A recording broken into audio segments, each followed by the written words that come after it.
আসসালামু আলাইকুম এভরিওয়ান, সবাই কেমন আছেন? আশা করি সবাই ভালো আছেন। আজকে আমি আপনাদের কাছে আমার সন্ধ্যার খুব সুন্দর কিছু মুহূর্ত শেয়ার করব। আজকে সন্ধ্যায় একটু ফ্যামিলির সাথে ঘুরতে বের হয়েছিলাম। জায়গাটার সাথে আমাদের নারায়ণগঞ্জের অনেকই পরিচিত, তাই আর নাম বললাম না। সূর্যের ঠিক আগের মুহূর্তটি প্রকৃতির এক চমৎকার দৃশ্য। সন্ধ্যার সূর্য ডুবার এই সময়টা প্রকৃতির নীরব বিদায় এবং নতুন দিনের সূচনাকে মনে করিয়ে দেয়। সূর্যাস্তের ঠিক আগের মুহূর্তটি সাধারণত সোনালি, কমলা, গোলাপি এবং বেগুনি রঙের মিশ্রণে এক মনোমুগ্ধকর দৃশ্যের অবতারণা করে। দিগন্ত রেখায় সূর্যের আলোক রশ্মি ছড়িয়ে পড়ে, যা প্রকৃতির ক্যানভাসকে বিশেষভাবে রাঙিয়ে দেয়। এই সময় পাখি লাওয়ার দ্য সাউন্ড, গাছের পাতা ঝিরঝির করে এবং চারপাশের পরিবেশ শান্ত হয়ে আসে, যা মনকে প্রকৃতির কাছাকাছি অনুভব করায়। যাই হোক, আপনারা হয়তো আমার গলার আওয়াজ শুনে বুঝতেই পাচ্ছেন আমি একটু অসুস্থ।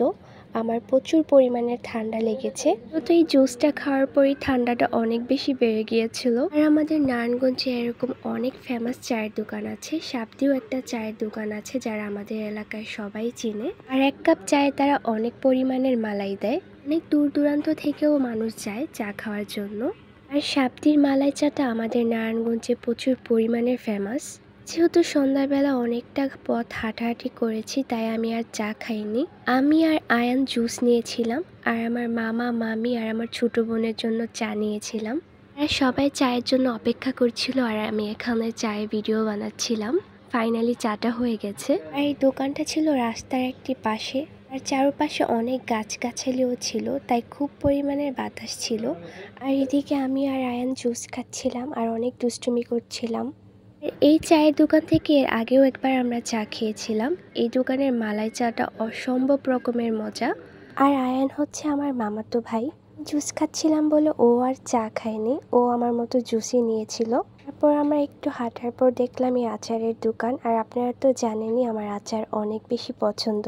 মামা আমাকে আর আমার ছোট বোনকে আচার নিয়ে দিয়েছিল। আচার খাওয়া শেষ করে আসলাম ফুচকার দোকানে।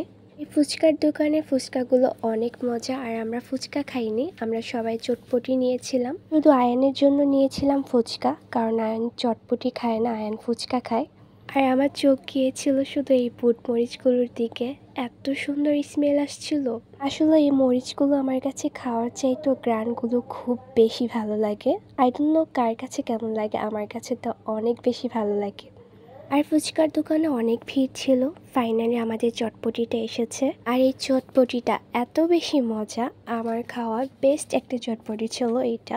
আমাদের নারায়ণগঞ্জের অনেক ভালো ভালো জায়গা থেকেও চটপটি খেয়েছি, বাট এই চটপটিটা বেস্ট ছিল। ভীষণ ভালো লেগেছে। চটপটি খাওয়া শেষ করে বাসায় চলে আসলাম। আর বাসায় আসার পর আমার ছোট বোন একটা পুডিং বানিয়ে রেখেছিল ফ্রিজে, ওইটাই বের করে খাচ্ছিলাম। আর আজকে ভিডিওটা এখানেই শেষ করছি। সবাই ভালো থাকবেন। আল্লাহ হাফেজ সবাইকে।